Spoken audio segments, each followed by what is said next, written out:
Membrane slip. మనం membrane slip అంటారు చాలామంది. అది ఏంటంటే ఇప్పుడు ఈ హార్న్ మనం ఇలా పట్టుకుంటే స్లిప్ అవ్వదండి, ఇలా లిఫ్ట్ చేయొచ్చు. ఈ హార్న్ పట్టుకొని ఇలా లిఫ్ట్ చేయొచ్చు, ఇలాగా ఈ హార్న్ పట్టుకొని మనం లిఫ్ట్ చేయొచ్చు. కానీ ఈ హార్న్ పట్టుకునేటప్పుడు మనం మొత్తంగా పట్టుకోలేము వాళ్ళు, ఎందుకంటే లోపల ఒక పొర ఉంటుంది, అది బిడ్డకు సంబంధించింది.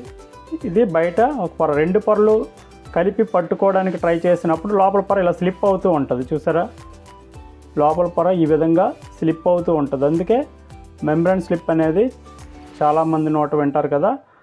అది ఏంటి అనేది మీకు ఇక్కడ క్లియర్ కట్గా చూపిస్తున్నాను చూడండి. మెంబ్రెన్ స్లిప్ అంటే ఇది, అంటే లోపల పొర స్లిప్ అవుతూ ఉంటుంది. రెండు పొరలు ఉండేటప్పుడు మధ్యలో లిక్విడ్ ఫ్లూయిడ్ ఉండేటప్పుడు ఖచ్చితంగా స్లిప్ అవుతూ ఉంటుంది. దాన్నే మెంబ్రెన్ స్లిప్ అంటారండి.